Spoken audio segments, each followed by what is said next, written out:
Atenção! Começa agora uma teleaula de História do Ensino Médio. Você vai assistir a teleaula de número 7. Bons estudos!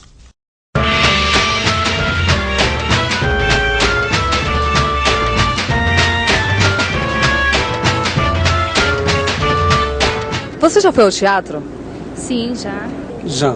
Já. E já assistiu aos Jogos Olímpicos? Aham, também. Já. Assisti pela televisão. Pela televisão, sim. E você sabe o que é que um tem a ver com o outro? O teatro e os Jogos Olímpicos. Os dois levam emoção ao público. A emoção, o calor humano. É uma grande competição entre tudo. Você está competindo, vendo com outras peças. É nesse sentido, acho que é a expressão. O teatro, os Jogos Olímpicos, a classificação das notas musicais, a democracia, tudo isso veio de um mesmo lugar, a Grécia Antiga. Onde essa história que nos deixou tantas coisas importantes começou, é o que nós vamos ver agora. Nessa teleaula você vai conhecer a civilização que os gregos encontraram em Creta. Vai ver como os primeiros gregos dominaram a região e travaram a Guerra de Troia. E ver como eles fundaram cidades independentes que tinham costumes em comum. A civilização grega foi uma das mais brilhantes da antiguidade e deixou muitas coisas que fazem parte do nosso dia a dia. Mas ela não começou do nada, aproveitou muitas coisas que já existiam em outras culturas. E hoje nós vamos ver como tudo começou. Começou numa ilha, a ilha de Creta. Creta é a maior ilha do mar Egeu. Fica entre a Ásia e a Europa, junto com outras ilhas como as Cíclades. Creta era habitada por um povo de comerciantes, os egeus ou pelasgos. Pelasgos quer dizer homens do mar. Claro, eles eram navegadores e o comércio marítimo a sua grande atividade. Azeite de oliva, vinho, trigo, frutas cítricas eram os principais produtos das ilhas. Eles também fundiam bronze e fabricavam objetos de cerâmica.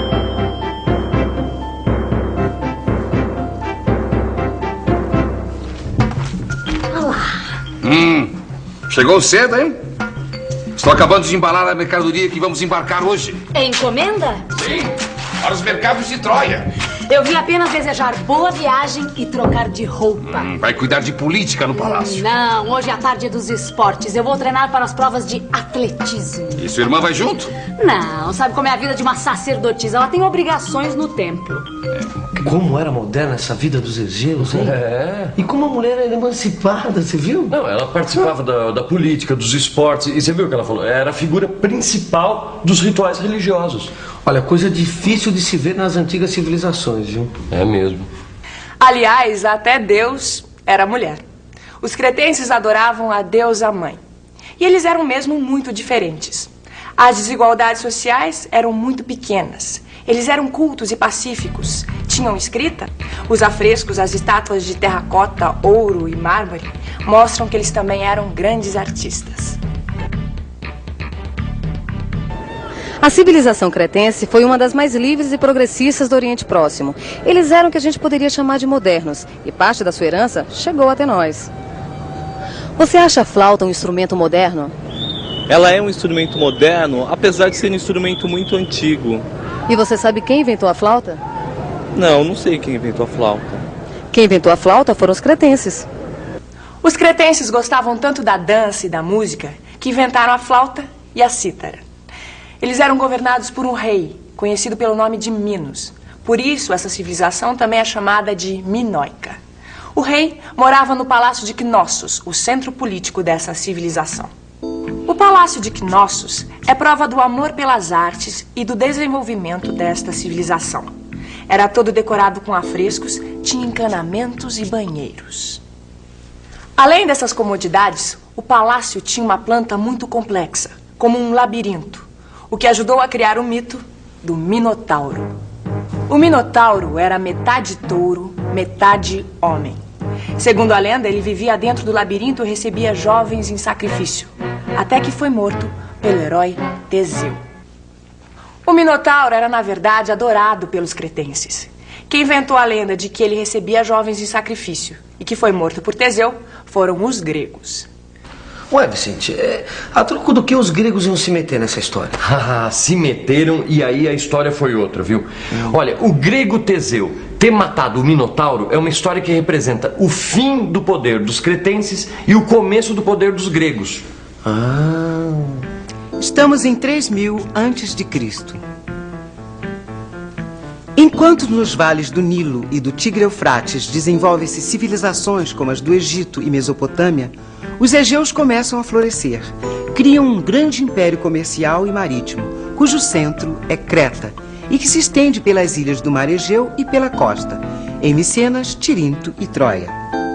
Em 1500 a.C., outro povo, os aqueus, invade Micenas e Tirinto, assimilam parte da cultura dos egeus e avançam sobre Creta. Foi um período conhecido como cultura creto-micênica. Em 1200 a.C., o Império Cretense desaparece. Os aqueus eram uma tribo de ários, e uma das explicações para o desaparecimento da civilização cretense é o avanço das tribos árias. Saindo do Cáucaso, os ários acabaram por se dividir. Um grupo, o dos germânicos, foi para o norte e centro da Europa. Outro, o dos italiotas, ocupou a Península Itálica. O terceiro grupo foi para o sul. Eram os helenos. Os helenos acreditavam serem todos descendentes de um mesmo antepassado, Helen. Hoje, quando nós falamos helenos, nós estamos falando dos gregos antigos. Mas eles chegaram aos poucos até a Grécia. E cada grupo de helenos se instalou em um lugar diferente. Os eólios se fixaram na Etólia, no norte da Hélade. Os jônios se fixaram na Ática. Os dórios, na Macedônia. E os aqueus, no Peloponeso. Ô, Vicente, olha. Oi. Mas nessa região aqui já tinha gente que tinha vindo de Creta. Olha lá. Os aqueus dominaram essa região, inclusive as cidades de Micenas e Tirinto. E os aqueus mudaram muita coisa por lá. As cidades se tornaram verdadeiras fortalezas. Os aqueus eram guerreiros, comerciantes e governados por um rei. Dominavam os outros helenos e aproveitaram muito da cultura dos cretenses, criando o que ficou conhecido como cultura creto-micênica. Além disso, os aqueus acabaram conquistando a ilha de Creta. Mas essa não foi a sua conquista mais famosa. Os aqueus lideraram os outros helenos, quer dizer, os gregos, numa guerra duríssima contra uma cidade que tinha sido parte da expansão de Creta e que era estratégica para o comércio, a cidade de Troia. Em 1200 a.C., o Império Cretense acaba. Os aqueus dominam Micenas e Tirinto. Em 1100, os aqueus reúnem os helenos da Grécia e partem para a Guerra de Troia. A guerra entre gregos e troianos dura 10 anos e diz a lenda que acabou quando os gregos abandonaram o cerco à cidade e deixaram de presente aos troianos um grande cavalo de madeira, um presente de grego. Você sabe o que é um presente de grego? Presente grego? Você dá alguma coisa que você não quer, realmente. Presente de grego tem uma relação com a Ilíada, né? Com a Batalha de Troia, mas Foi o cavalo de Troia e tal. Um presente grego é um presente que não é muito bem um presente, né? Meio que uma sacanagem, né? Que fazem contigo e tal. O cavalo de Troia foi um presente de grego. Os troianos acharam que era bom, mas quando foram ver... Diz a lenda que os gregos deixaram um enorme cavalo de madeira nas portas de Troia e foram embora.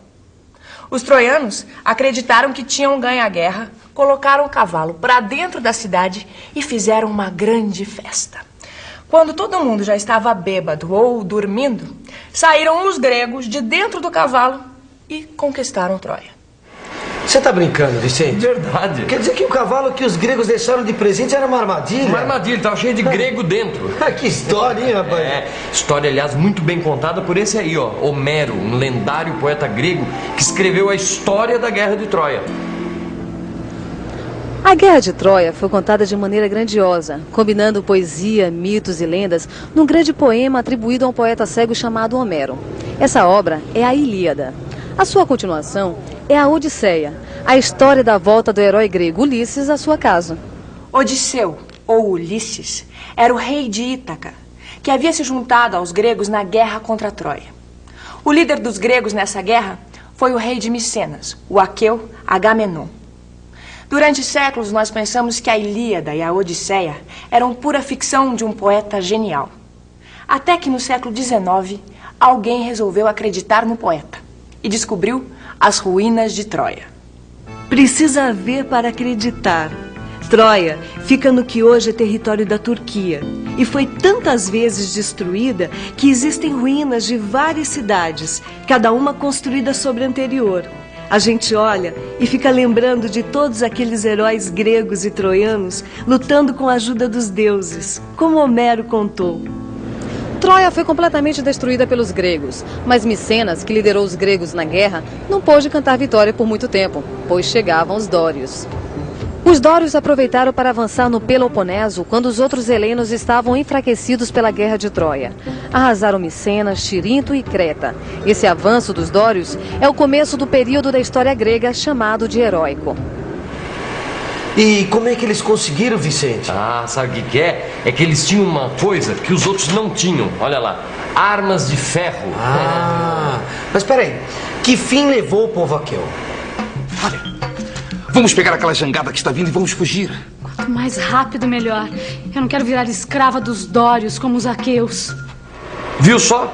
Os aqueus se transformaram em escravos dos dórios. Dos outros helenos, quem pôde fugiu para as ilhas do Mar Egeu e para a Ásia Menor. Isso, mas a expansão dos dórios acabou provocando a colonização pelos gregos de toda a região do Mar Mediterrâneo e ainda mais além. Essas cidades eram autônomas, quer dizer, independentes, mas falavam a mesma língua e tinham os mesmos costumes da Grécia continental. Por exemplo, a religião. Os gregos acreditavam que os deuses moravam num monte sagrado, o Olimpo. No Olimpo, os deuses eram presididos por Zeus e sua mulher Hera. Eram muitos, como Poseidon, o rei do mar, e Dionísio, deus da alegria e do vinho. Os deuses eram lindos, sempre jovens, mas tinham os mesmos defeitos que nós temos. Brigavam muito entre si, e quando resolviam descer entre os homens, às vezes dava confusão. Por isso, os homens sempre procuravam saber o que os deuses queriam. Para isso, consultavam os oráculos, templos onde as sacerdotisas recebiam as mensagens dos deuses. As histórias dos deuses e dos heróis gregos chegaram até nós através dos poetas. Algumas delas você encontra aí, nos seus livros. Mas agora, que tal a gente revisar? E atenção, se liga aí que é hora da revisão. Na teleaula de hoje, você aprendeu que antes dos gregos, havia uma civilização brilhante que se desenvolveu em Creta. Viu que os egeus eram os helenos que dominaram as cidades de Micenas e Tirinto, criando uma sociedade guerreira e comercial que aproveitou muito da cultura de Creta e ficou conhecida como Creto-Micênica. Viu que os egeus lideraram os gregos numa guerra contra a importante cidade comercial de Troia, vencida, segundo o poeta Homero, com o truque do cavalo de Troia. E que o avanço dos dórios provocou a queda dos aqueus e a colonização do Mediterrâneo pelos gregos, com cidades independentes que tinham os mesmos costumes e religião. Essa história apenas começou. Na próxima teleaula, nós vamos conhecer mais de perto a civilização grega. Até lá!